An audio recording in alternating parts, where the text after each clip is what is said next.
ام زیاتر لسر و شوان کوچبران راوستن برز جوان عیسو کوپارێزەرە و ئەندامێ کۆمیتا کۆچبەرên سەرێکانیەیە ji qamişlo mêvanê me ye. Dem baş spas û mêvanê Rûdawê. Dixwazim dema temeşvanê we xweş be. Spas. Gelekê bi xêr hatî.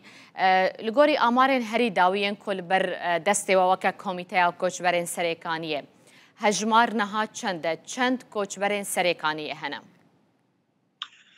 Yani birastî xwe ji destpêka êrişa serserêkaniyê û girêspî û gundewarê wê xwe hejmar em tev dizanîn yani zêdetirî serê sadî heştê û pênc heya serê sadî heştê û heft ji xelkê wê resen êgo serêkaniyê ji xwe koçber bûn derketin ji xwe em jî hûn jî dizanin ev 6 sal ser êrişa serserêkaniyê û dagirkeriya hat kirin ew ji xwe heta roja îro jî dewam dik yani xelkê serêkaniyê ê resen em karin bêjin زیدتری هشته و پنج حیاس هشته و هفته سرکانیه کوچبر بونش خود نوان دی هجمارا کردارجه کردا گومانت سرکانیه دیجی الگوری حاصلین هری داوی گو امجی وقت کمیته کوچبرین سرکانیه ام دی شوپینن بناف yani nezi çil û çar kesên Kurd tenê nemalbat kes tenê li serêkaniyê mane. Baş e. Çil û çar kes mane de got rêjeya 85 sedî ji xelkê resenê serêkaniyê koçber bûne. Bi hejmara wan dike çi qas? Yani ji xwe hejmarê goderketinê zêdeyî 150 heset û heftê hezar insan ji xwe ji pişî ew êrîşa li ser herêmê hat kirin derketin û mixabin yani rewş xwe em tev dê dizanin rewşa koçbera heta roja îro rewş xwe nebaşî jî ew hejmar jî ji xwe bêtir belav bûn him di nav kampa Waşûkanî serêkaniyê û Newroz û her wiha derdorê din yani gund û bajarên Bakur û Rojhilatê Sûriye jî yani rewş xwe ev yani rewşa serêkaniyê heta roja îro 6 sal heta roja îro ti guhertin li ser erdê ji xwe nehat. Yani ji dema rûxana rejîma Esed û hetenha hejmarek ji malbatên me yên Kurdên Efrînê vegeriyane cihwarê xwe. Bo serêkaniyê rewş çawa ye? Ti kes vegeriyaye de heya mavan nehemihan de? Yani rastî ji xwe ev nokta gelkî muhim e gelkî giring em zelal bikin. Yani rûxmî got gelek propaganda û ragihandina bêtir hema Şamê hema hindirên serêkaniyê wan yani gotin rewş aramê her kes garî vegere piştî guhertinên hindirê Sûrî de heştê meha 2024 lê wek serêkaniyê wek gundewarê wê heta roja îro tê veger çê nebû ji ber ku xeteriyek mezin li wir heye rewş li wê de hîn ne arame ew grûpên çekdar ew mecalisên eskerî û ê medenî ê nerewa heta li wir hîn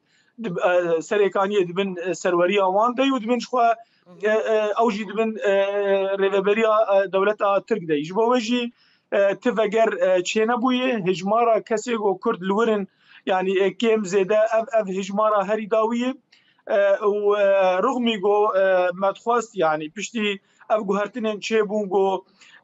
gelek soz jî hatin dayîn ji hikûmeta demkî ya Şamê rêkeftina dehê azarê xala wê pêncemîn ya sereke bû jî got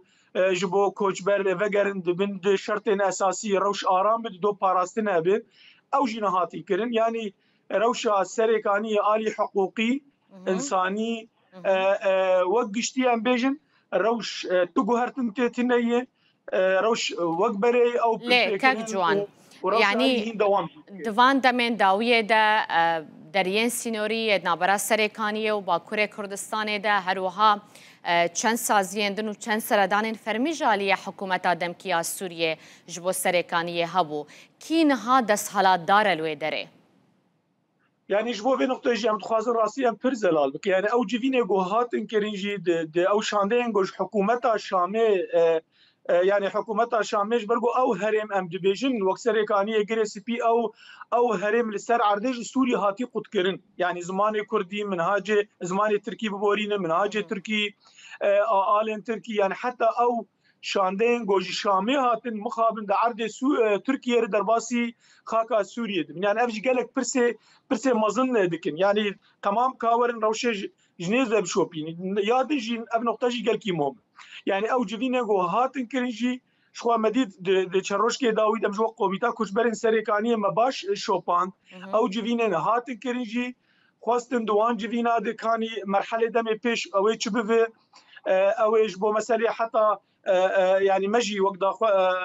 قومیتا کوچبرین سرکانی ما افروش باش زلال کرجی گوگلک هنک دانوستن نشی چه مو خلک می کوچبر اد قامپاد گونی چاوا مال و ملکی خوجی يعني بفروشن يعني تيوا واتي جو او شاندين جو شامي هاتن شخوا بريارا سياسية شامي دناب دي بشي كوجبرا بأري كرنا دولتا ترش خوا ناي مشاندن جبوجي اولكاريا هندرين يا باجاري السريكانية ريلبريا باجاري السريكانية حتى انا من دستلاداريا دولتا ترك واستخباراتي وابرو شخوا ضلالي يعني باشا هن رابورت بحثاوية كيدكن كو او کسین کل سرکانیه هنه او گروپ و آلی دخوازن کمالین کردان بدار زوره بدن فروتن و کاریه ویه که پشت راست بکه؟ يعني راستش خو يعني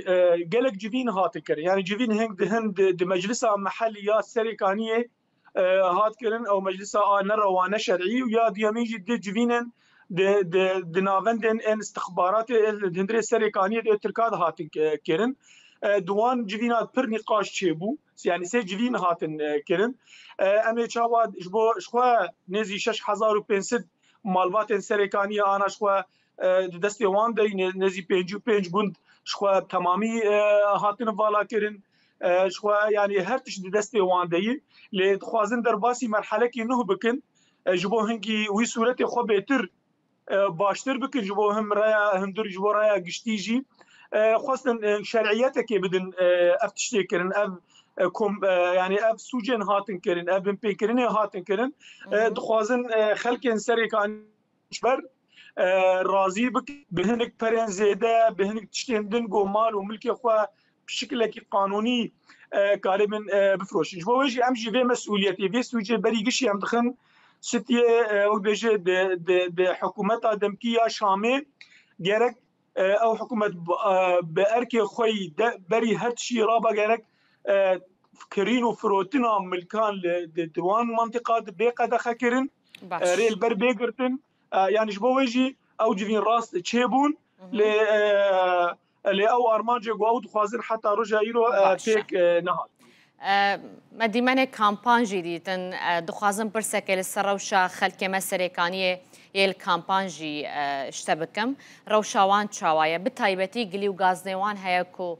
زبستانتي سرماتي وكونيوان تشادريوان هاتيه جوهرتن هندكارن تشجوان ربكن يعني راس روشا كامباج خول بر جاوا يعني امجي هم زياره دكين هم ديمانه جور دل كبروش يعني براسي قشتي روش نباشه يعني امكارن بيجن جبرجو هين يعني روشا كامباجو جي نقاش ده بهين كوچبر جدربي يعني باجاري وجندي خبن ام دوي باوريه دن و سوري درباسي مرحله كي نهجينا بيش بوجي روش نباش علي تندرستي علي حتى نتوين يقبوي يعني جبو بيجي ام دبيجن حتى انا تالي كاريه بربيچا بيش بو خلك سركانيه نهات كر جبو بيجي ام دبيجن يعني وقت نتوين يقبوي وقت جواكا دولتي دسوجه مظن بحق خلك كوچبر يك گوهشتن او ريشو داگر كري بكرن افش سالجي اشخو دوام بك دو يمين لغوري رزق نامانه توين يك بويجي النكاري بول كيلك افان كوچبرا بسكن يادنجي هم دريه كوچ دريه الكوچر حتى رجا ايرو غرتيه يا دو يمين او اباغو جعلوك دهات وقت التمر وهردو قامبا وبشرا حسكه او جي حتى انا بن سروريا دولتها ترك ديو او افجيتنا يعني بشتي روش نباش گلکی سپاس بوده جوان عیسو پارێزەر و ئەندامێک کۆمیتەیە کۆچبەرێن سەرێکانیەش قامشلۆ تو میێوانێ مەبوویت بخێر هاتی